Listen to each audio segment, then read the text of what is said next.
Good morning, you beautiful people. I hope you guys are having a wonderful day today. As we look back at the previous Call of Duties, we are going to be taking a look at the top 5 worst things about Advanced Warfare. Starting with number 5, we have skill-based matchmaking. This is a pretty mild concern here. However, when they implemented skill-based matchmaking very heavily into Advanced Warfare, it was an issue. Personally, it was quite inconsistent and honestly confusing because there was a completely separate playlist of a competitive nature. Was it league play? It was some sort of different, like we have in Black Ops 3, the arena mode where you're actually competitive and you care about wins and that stuff. That's where that is supposed to be. Don't bring that skill-based matchmaking into public matches. This made for far too inconsistent game sessions where at one point you'd be struggling just to go positive, trying to win the game, and then the next game, because you lost so badly the previous game, the next game would be so easy going up against the easiest players and just completely dominating the game. You never felt like you got any better, you never felt like you made any progress, and it was very, very unrewarding. Moving on to number 2, we have the netcode, lag compensation, hit detection, whatever it is you want to say it, whatever you want to call it, especially in Advanced Warfare, when you have a Twitch first-person shooter that relies on, or that has a very, very fast time to kill, where you have exosuits jumping around the map. We'll talk about those. You need to have good netcode. You need to have good hit detection. You need to have an engine, a game where it can predict where players are, know where the players are, know where the bullets are going to go in real time with as minimal lag and inconsistencies as possible. Advanced Warfare completely and utterly failed at that. For me personally, it wasn't as bad as Modern Warfare 3 or Black Ops 2. However, especially during the first couple of weeks, it was as bad as Black Ops 3 or Black Ops 2 and Modern Warfare 3.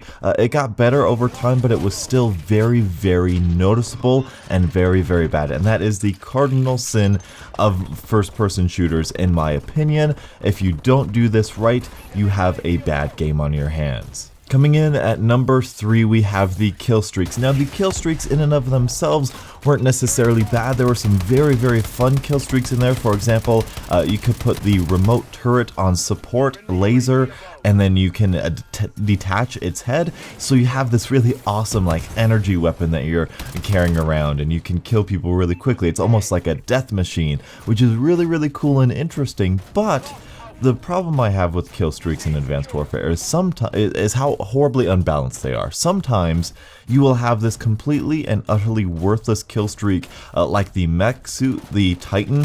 I know it's not the Titan, but Titanfall was big at the time. You have that mech suit with like rockets and stuff, and it's super, super hard to get, but it's totally not worth it. But on the other hand, you have a remote controlled assault drone with rockets that's super, super easy and simple to get. And to add on top of that, the kill streaks were horribly balanced from game mode to game mode. Domination, one of the core game modes from Call of Duty, was completely destroyed by these kill streaks because I don't know if you guys remember this, but mid Advanced Warfare lifecycle, they switched how many points you got in domination so that you got, I believe it was double the amount of points you used to get in domination, which made kill streaks galore happen. It was absolutely atrocious. It was kill streak versus kill streak. I would get my highest kill streak, and so would like 3 other people on the enemy team. It was absolute chaos. If you watched my top 5 best things about Advanced Warfare, you know for a fact that I do love the idea of killstreak attachments and variations and stuff. I think it opens up a good door that Call of Duty needs to go down. However, Advanced Warfare for its first try did a horrible job. Coming in at number 2, we have the weapon and weapon balance system, as well as the birth of these supply drops. This is where it all began. Random rewards, random, unbalanced weapons galore. This is straight up not Call of Duty. Infinity Ward and Treyarch have done weapon balance fantastic. They have this down. I don't worry about it anymore. Sledgehammer, you failed. There are more guns in this game that are completely and utterly useless than any other Call of Duty ever. Okay, so I haven't really played the first 3 Call of Duties online, but I'm just saying hyperbole, people. Go to English class. The fact that they put in actually statistically better and worse weapons in supply drops is a slap in the face to the player base. And to add on top of that, to put in bad weapons in these supply drops doesn't make a lick of sense, because as soon as you get the worst weapon from the supply drop, nobody's gonna use it.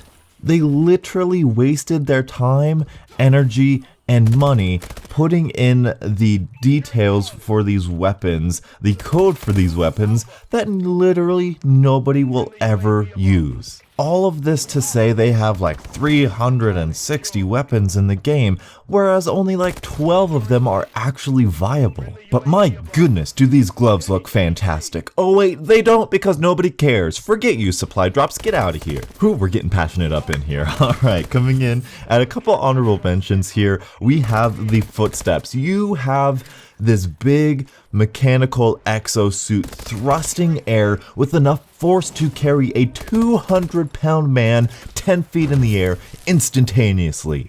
But you cannot be heard from 2 feet away. That doesn't make any sense, and it completely makes this game so frustrating to play and random, and it's awful. And another honorable mention, we have the maps. I honestly don't know how I feel about these maps because of what the #1 pick is for this list.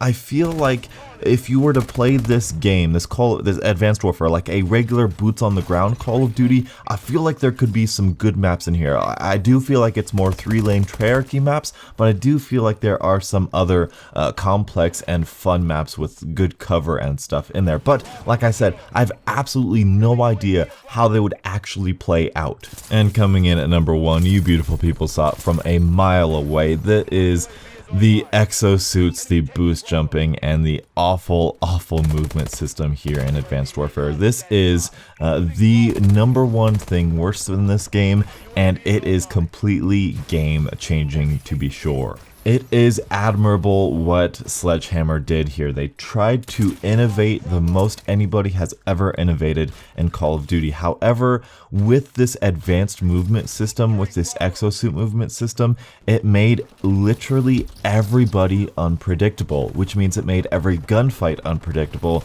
which means it made this game incredibly inconsistent, which means this is not a fun competitive game. There is no consistency, which means there's no competition, there's no competitiveness here. Again, I am using hyperbole here when I say there's no competition. There is still some skill involved. However, with the randomness, you can be looking in a completely different direction and somebody just boosts above you 10 feet, so you're looking up in that direction, and then he boosts to the side, so you're looking in another direction.